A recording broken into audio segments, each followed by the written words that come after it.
Imagine um pai de idade avançada, cercado por seus filhos, cada um com sua história, seus erros e suas esperanças. Esse pai é Jacó, e diante dele estão seus 12 filhos. Um deles, o mais velho, chamado Rúben, é o primogênito. Em qualquer lógica humana, o primeiro filho é quem deveria receber a herança, o nome, o legado. Mas Rúben comete um erro grave. Deita-se com Bila, concubina de seu pai. Um ato não apenas de imoralidade, mas de traição familiar. A bênção escapa de suas mãos. Jacó, que observava os caminhos de seus filhos, agora se vê obrigado a reconsiderar quem levaria adiante a herança espiritual de sua família. Depois de Rúben, vem Simeão e Levi. Mas eles, tomados por uma ira descontrolada, matam a sangue frio os homens de Siquém como vingança pelo abuso contra sua irmã Diná. O que poderia ser justiça torna-se crueldade, e o coração de Jacó se entristece mais uma vez. É neste cenário de fracasso, de escolhas impensadas e caminhos distorcidos, que surge Judá, o quarto filho. Um nome que até aqui não carregava glória. Pelo contrário, foi ele quem sugeriu vender José como escravo. Um plano frio, calculado, que salvou a vida de seu irmão, mas o afastou de sua família por anos. A pergunta que paira no ar é: como esse homem, marcado por erros e por decisões egoístas, seria escolhido para carregar a promessa?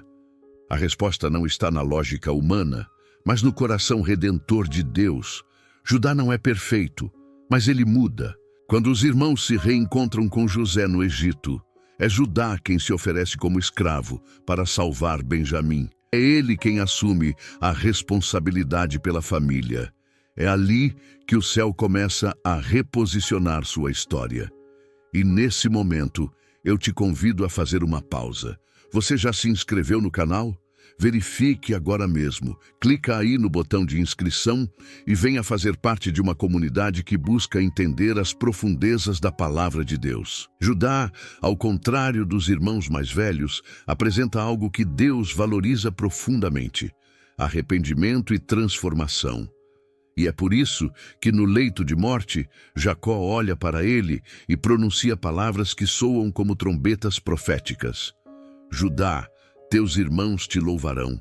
O cetro não se apartará de ti, nem o bastão de comando dentre os teus pés, até que venha Siló. Siló, um nome misterioso, um código celeste para o Messias que viria. Ali, naquele instante sagrado, o Espírito de Deus atravessa os séculos com uma promessa. Mas por que Judá? Porque Deus não escolhe os mais corretos. Ele escolhe os mais moldáveis. Aqueles que se permitem ser quebrados, refeitos, redimidos.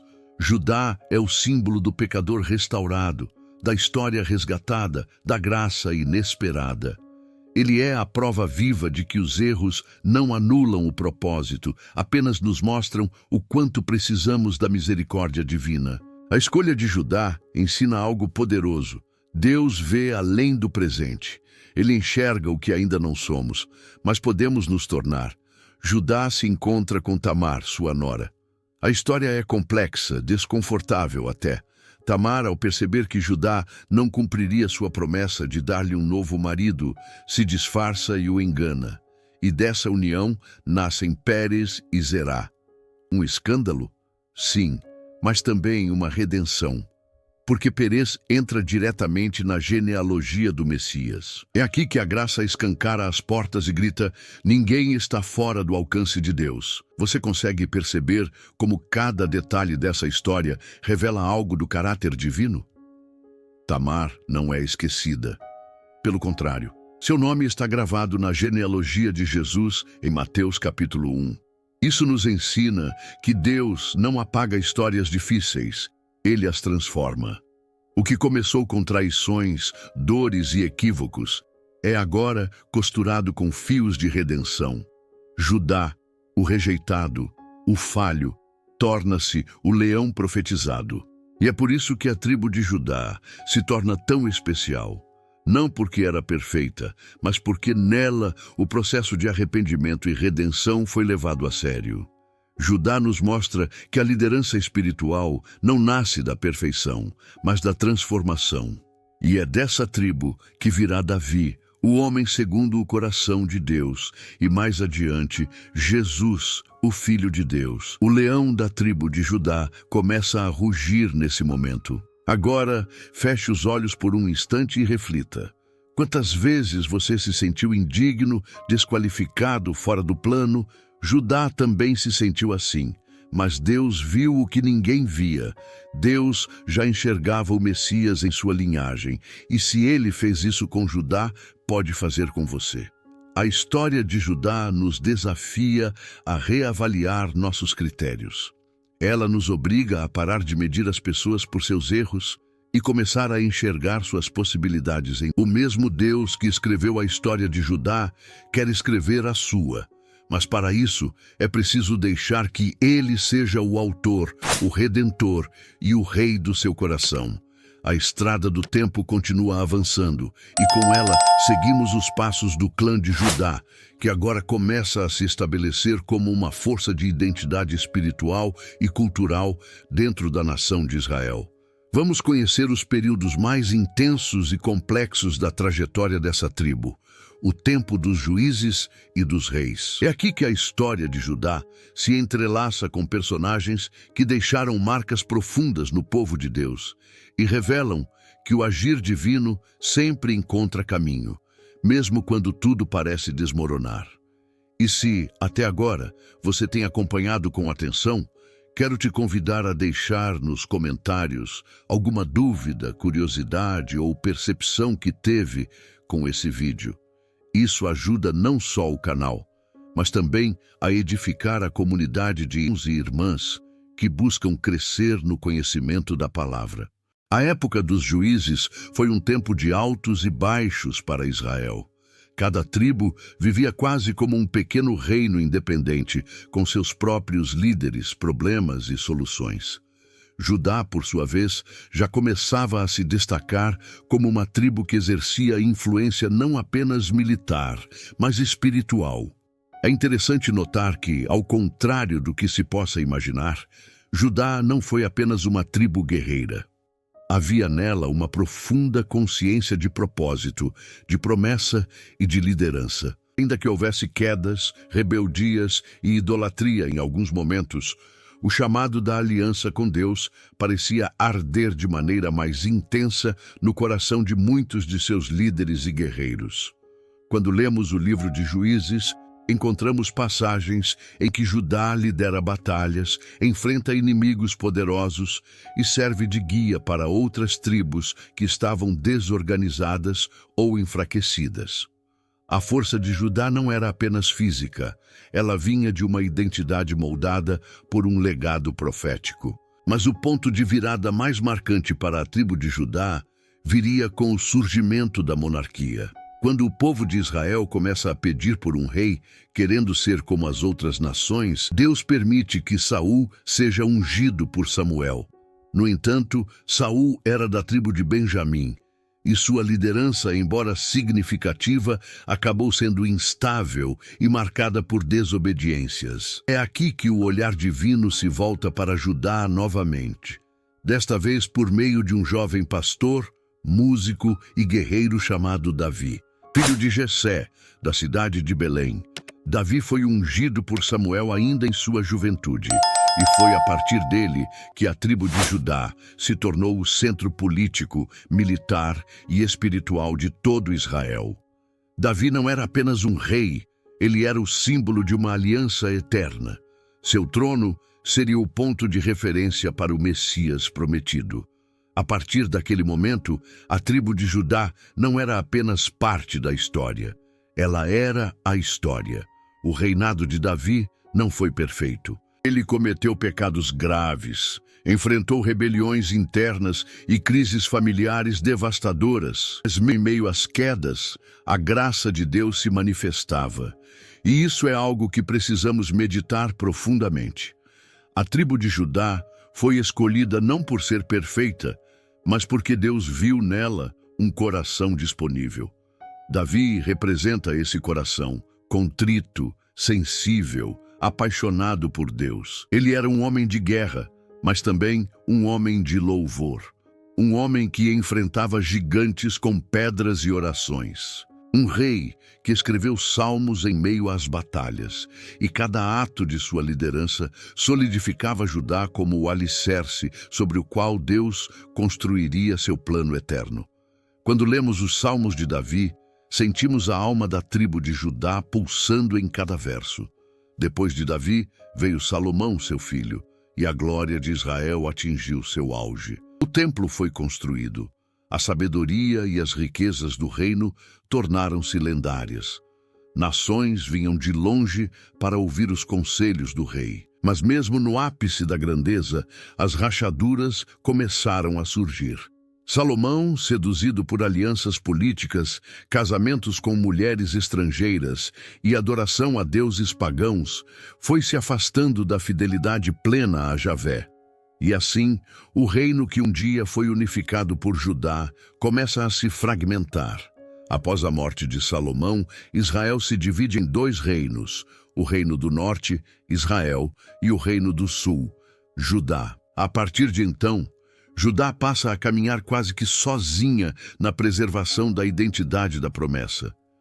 O reino do sul, com Jerusalém como capital e o templo como centro da fé, tentou manter-se fiel aos preceitos divinos. Houve reis bons e reis maus. Houve tempos de reavivamento e tempos de decadência espiritual. Mas em meio a tudo isso, uma chama se manteve acesa.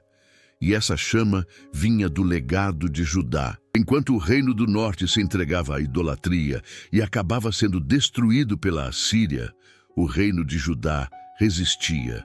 E mesmo quando caiu nas mãos dos babilônios, mesmo quando o templo foi destruído e o povo levado ao exílio, a esperança não morreu. Porque Judá carregava uma profecia. Um fio invisível ligava cada geração ao Messias que viria. Os profetas como Isaías, Jeremias e Miqueias continuaram a anunciar que de Judá, da casa de Davi, nasceria aquele que governaria com justiça, verdade e misericórdia. Esse segundo momento da história da tribo de Judá nos ensina algo profundo.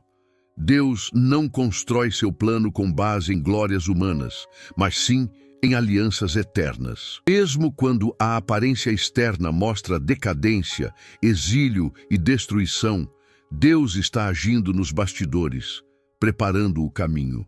E Judá, com todas as suas contradições, continuava sendo o canal dessa promessa.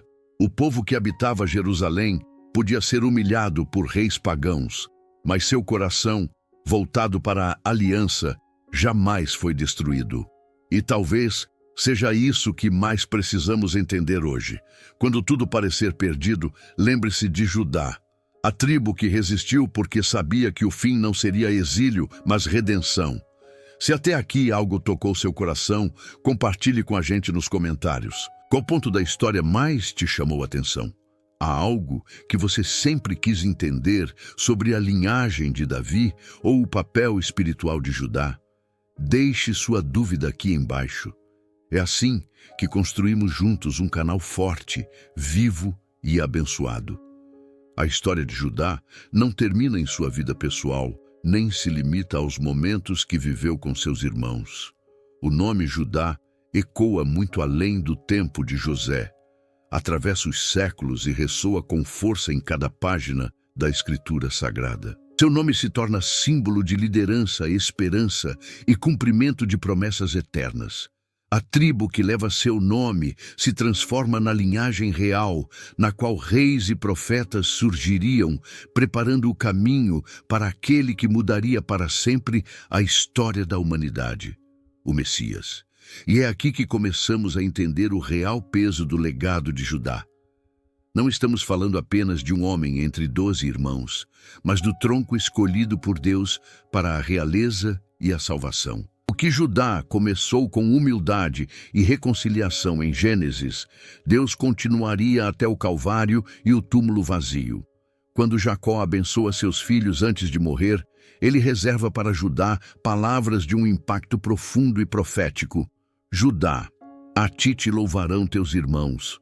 O cetro não se apartará de Judá, nem o bastão de comando de entre seus pés, até que venha aquele a quem pertence, e a ele obedecerão os povos. Gênesis capítulo 49. Estas palavras não são apenas uma bênção de pai, são uma declaração celestial.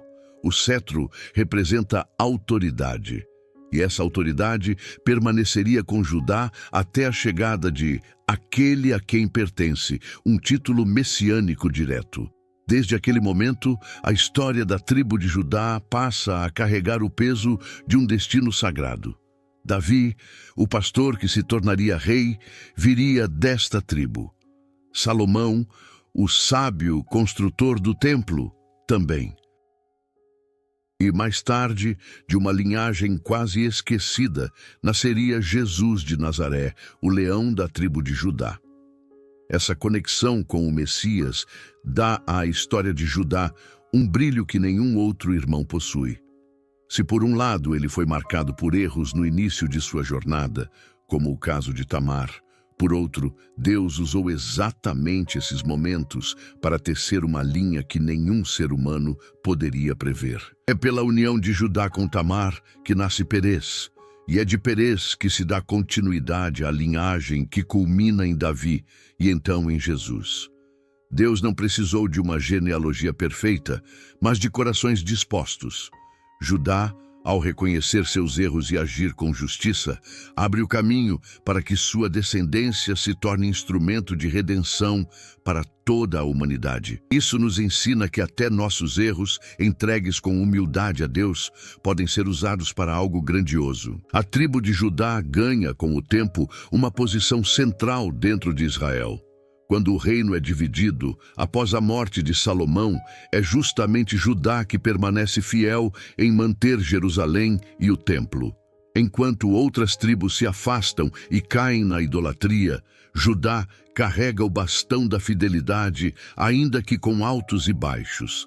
Os profetas falam constantemente a Judá, alertando e chamando ao arrependimento, mas também prometendo restauração e glória futura.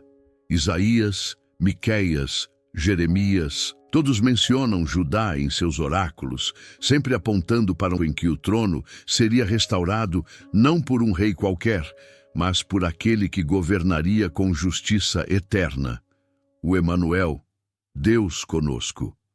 E aqui, querido espectador, peço que, se tiver alguma dúvida ou reflexão sobre o que estamos compartilhando hoje, escreva nos comentários. Sua participação é muito importante para que essa mensagem alcance ainda mais pessoas. A Bíblia é viva, é diálogo, e sua pergunta pode ser a resposta para alguém que está assistindo agora. O que mais te chamou a atenção na história de Judá até aqui? Foi a sua transformação pessoal? O modo como assumiu a responsabilidade pela família, o fato de que Deus escolheu sua descendência para trazer o Salvador ao mundo. Deixe registrado abaixo. A herança de Judá é mais do que geografia, genealogia ou política. É espiritual. É o símbolo de como Deus transforma histórias frágeis em instrumentos de redenção. O nome Judá vem de uma raiz que significa louvor. E isso é profundamente simbólico, porque louvor é a resposta do homem ao que Deus faz.